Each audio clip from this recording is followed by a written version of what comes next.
was Mother's Day while others were opening cards and flowers. I was standing barefoot in my kitchen, scraping burnt eggs off a pan, alone. My grown son sat at the table, scrolling through his phone, silent. And when he finally did speak, he said something so cold. It shattered a piece of me I didn't know could still break. But what he didn't know was that he just lit the match that would burn down his entitled little world. If you've ever been dismissed, underestimated, or made to feel invisible by someone you sacrificed everything for, this story is going to hit home. Hit that like button, subscribe, and get ready for one of the most emotionally satisfying acts of revenge you'll hear today. Let me take you back to that Sunday morning. The sun had barely touched the horizon when I started making breakfast eggs. Bacon, toast the kind he used to love as a kid.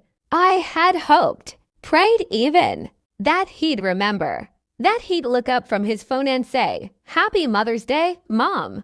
But he didn't. He didn't even glance at me. So I asked softly, "Did you forget what today is?" And he said, without even blinking, "You don't really matter anymore, Mom. You're just here." That broke me. You see, I was a single mother. His father left when he was 6 months old. I worked 2 jobs to keep a roof over our heads, skipped meals so he could eat, missed sleep, missed dates, missed life, just to make sure he had one. And somewhere along the way, he grew up and decided I was just a background character in his story. He didn't know that the land we lived on, the beautiful 17-acre farm, it was still legally mine, inherited from my father. I had always told him it would be his one day.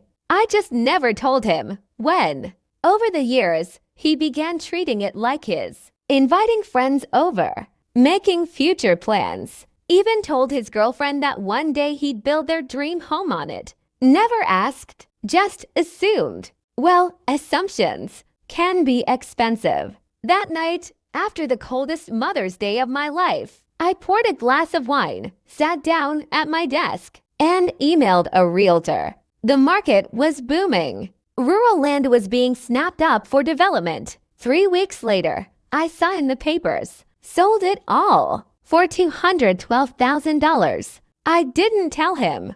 Not until the new owners came to survey the property. He stormed into the house, furious. "What the hell, Mom? You sold my farm." I looked him dead in the eye, calm, steady.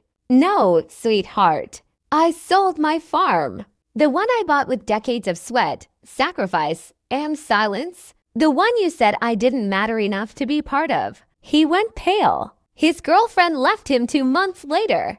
Apparently, the dream life she was sold didn't come with a backyard. And me, I moved into a cozy little condo near the beach. I sip coffee by the window every morning, alone but finally at peace. The day the moving trucks came, he watched from the porch, angry, speechless, powerless. That same porch he thought would one day be his.